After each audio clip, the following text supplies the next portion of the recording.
Cherry Vamsi వాళ్ళ నాన్నని బ్రతిమలాడుతూ ఉంటాడు. సరిగ్గా వారం రోజులు సమయం ఇవ్వండి, మీకు రావాల్సిన కట్నం డబ్బులు నేను ఇచ్చేస్తాను కదా అని వేడుకుంటూ ఉంటాడు. సరిగ్గా వారం అంటే వారం రోజులు మాత్రమే సమయం ఇస్తాను, ఆ తర్వాత ఒక్క నిమిషం కూడా సమయం ఇవ్వను. మీరే వచ్చి ఇందుని తీసుకువెళ్తే తీసుకువెళ్ళండి, లేదంటే మేమే తీసుకువచ్చి మీ ఇంటి దగ్గర వదిలేస్తాము అని వెంకటేష్ వార్నింగ్ ఇస్తాడు.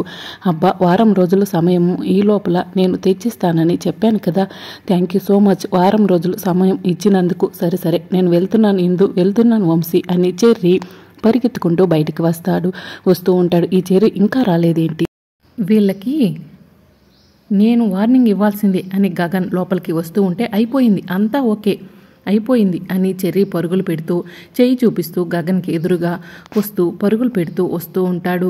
ఏమన్నారు ఏంటి అని గగన్ అడగడంతో వాళ్ళకి ఇవ్వాల్సిన డబ్బుల కోసం నేను వారం రోజులు సమయం అడిగాను, ఈ వారం రోజుల సమయంలో తీసుకొచ్చి ఇస్తానని చెప్పడంతో వాళ్ళు కూడా అంగీకరించేశారు అని చెర్రీ చెప్పేస్తాడు.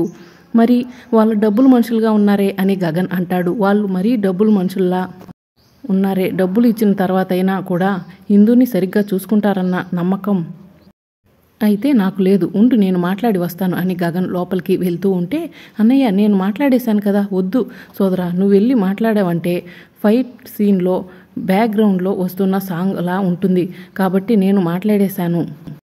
వాళ్ళు వారం రోజుల సమయం ఇచ్చారు, ఇప్పుడు నువ్వు ఇంకేమీ మాట్లాడిన అవసరం లేదు సోదరా, పద సోదరా వెళ్దాం అని చెర్రీ కూడా గగన్ కారు ఎక్కుతూ ఉంటే, నీ కారు ఉంది కదరా, ఎందుకు నా కారులో వస్తున్నావు అని గగన్ ప్రశ్నిస్తూ ఉంటాడు. ఎందుకంటే నీతో ట్రావెల్ చేసి చాలా రోజులు అయిపోయింది కదా, నీతో అలా మాట్లాడుకుంటూ కలిసి వద్దామని నేను నీ కారు ఎక్కుతున్నాను సోదరా, కారు తీ సోదరా అని చెర్రీ చెప్తూ ఉంటాడు. అంటే కట్నం డబ్బులు ఇచ్చే వరకు చెర్రీ తన కార్ని అక్కడే వదిలేస్తానని చెప్పి ఉంటాడు.